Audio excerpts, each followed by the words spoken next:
Hi there. Well, I just want to share a few thoughts with you today, just on the aspect of Thanksgiving and its power in our lives.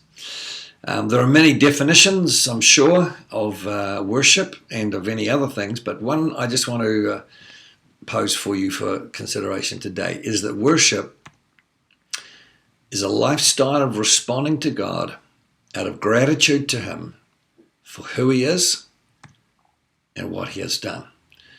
It's a lifestyle of recognizing the things that He has done for us and being just incredibly grateful for that. Now, in the aspect of thankfulness, there's a key scripture that I just want to share with you, and it's from Romans 1:20-22. And this is what it says: "For since the creation of the world, His invisible attributes, His eternal power and divine nature," that's God's, "have been clearly seen, being understood through what has been made, so that men are without excuse. For even though they knew God, they did not honor Him as God or give thanks. But they became futile in their speculations, and their foolish heart was darkened. Professing to be wise, they actually became fools." So what we see here is this, that people knew God, but they didn't glorify Him or worship Him, and they didn't give thanks to Him. And so that formula, that equation basically resulted in empty thinking, which means devoid of force, truth, and success. And it means a darkened heart, which is a distorted perspective. And actually, that's a very, very powerful thing for us to recognize, that even though we may acknowledge the existence of God, it's the absence of glorifying Him or worshiping Him and recognizing His value, but also the absence of thanksgiving and thanking Him for who He is and the things that He's done. That actually has a remarkable effect on our thinking process. It means that our thinking is not powerful, it's not based on truth, and it doesn't lead to success, and it actually really distorts our perspective so that we see things in a completely different way. So one of the things that's important for us to understand is that there are three things which are really true as a result of that scripture that we just looked at. One is, God owes me nothing. Secondly, I owe Him everything. And thirdly, as a result of those first two, everything that I have is a result of His grace, not because I deserve it. And you know, those three things really help to clarify a perspective which is incredibly healthy for us. Because you see, the truth is, every one of us has a level of rights. That's a certain level in our life of things that we believe we deserve and that we are owed, whether that's by the people around us, by society in general, by the government, or whatever it is. And we have quite a strong movement in our society today of human rights, and these are the things that we deserve. So what you'll find is this, that you will be great, you'll take for granted anything that comes below your level of rights. So anything that you or I feel that we deserve, we just take for granted. We say, yeah, well, of course we should, and you know, we just accept that without recognizing any value for it. And what's equally important is to recognize that gratitude only kicks in when something is above the level of your or my perceived rights. In other words, we're only grateful for something that we feel like, wow, I didn't really deserve that. And that's when gratitude kicks in. So let's consider a question. How then can we live a lifestyle where gratitude just overflows with our whole life?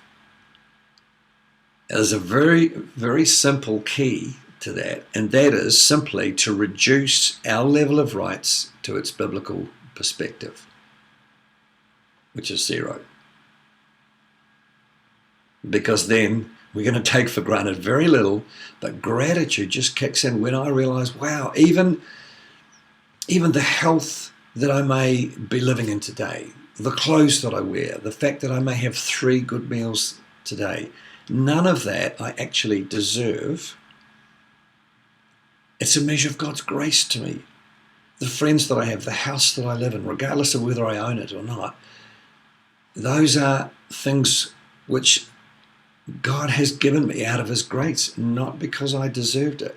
If I got what I deserved as a fallen human being, it would be separation from him because of the sin in my life. But wow, God has so forgiven me and cleansed me and you, and he's given us incredible things. And the rights that we need to reduce to the zero level are our personal rights. There are rights that we should fight to maintain, and those are what I call our blood rights. In other words, those are the things that Jesus died to give us. So because of the cross, because Jesus died to forgive us, we do have a right to forgiveness. And that is not a right that we should reduce to zero. We have a right for freedom.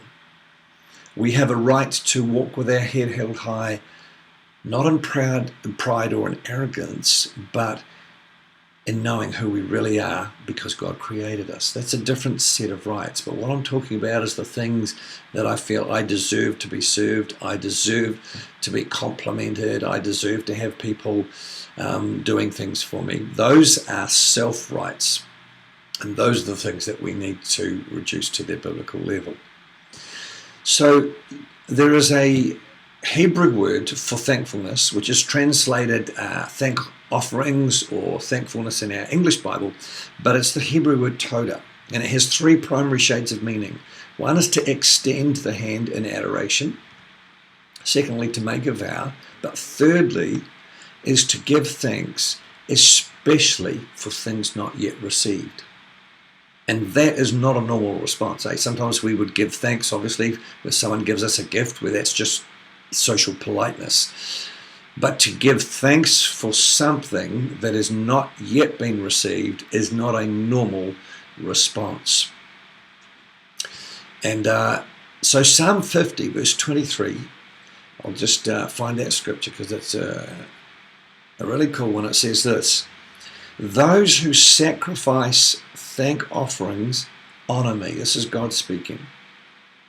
But he says it doesn't just honor me. He says, and he prepares the way so that I may show him the salvation of God.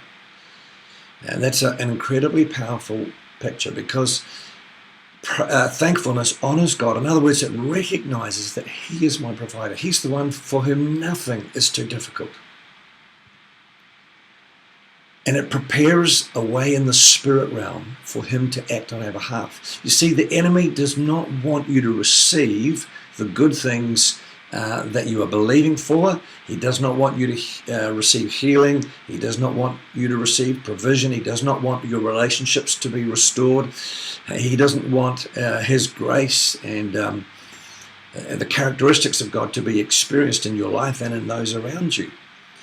So when we're believing for something that is not yet manifested in the natural realm, and even in the absence of it having arrived yet, instead of looking at the picture of, say, no financial provision, or no healing yet, or no restored relationship yet, we choose to lift our hands in adoration and to say, God, I thank you that you are who you say you are. I thank you that even though I haven't received the answer to my prayer yet, I thank you that you are Jehovah Jireh, my provider. I thank you that you are Jehovah Rapha, my healer, whatever the need is, whatever it is that I've been believing for. And so we honor God by recognizing that he hasn't changed, even though we haven't received the answer to our prayer yet, the provision that we've been believing for in whatever way. So when we release thanksgiving in that way, regardless of the fact that it hasn't arrived in the natural realm yet, that is an incredibly powerful weapon, because it literally clears the way of demonic oppression, because the enemy doesn't want us to receive those things. It refuses to buy into the enemy's lies that God's not going to come through for us. It locks onto who God is, and basically it says this: God does not change. He will not leave me. He will not fail me. He will not forsake me, regardless of what I'm seeing right now. And that prepares a way in the spirit realm for him to act on our behalf. It clears demonic oppression, and it releases him to respond. And I believe that we receive the provision for what we're receiving, for what we're asking God for, way quicker when we just lace the atmosphere with thankfulness, with gratitude, with refusing to believe that God is anything other than what he says he is and what he has already proved to be to us in our journey so far. So it is really, really, really powerful. And that Hebrew word toda comes from another Hebrew word yada, which means to shoot arrows, to cast down, to throw down, to give thanks, and to confess, to say the same thing as, and to come into agreement with. So why not have a fresh perspective on your current circumstances? And instead of whining or complaining or coming into agreement with the enemy and letting words come out of our mouth that say, well, God's not coming through, or it's never going to happen for me, why not take out your quiver and release some arrows? Begin to shoot arrows of thankfulness and gratitude ahead of where you are right now, to cast down, to throw down the oppression and the assignments of the enemy, and to come into agreement with God about who he says he is, what he has promised you. And I can guarantee that as you do that, you're going to be releasing something incredibly powerful into the spirit realm, and you're going to see that thing that you've been believing for manifest in the natural realm way quicker than if you were to completely ignore Thanksgiving and even ignore the character of God and refuse to glorify him, and then to submit to empty thinking, which is devoid of truth or success, and just to allow your thinking and your perception to become distorted. Because who wants that? So so I hope this has been helpful to you, and as it certainly has been helpful for me, and I certainly don't remember it every time that I should, but I'm growing in that, and certainly the results are well worth it. So I pray that's an encouragement to you. God bless.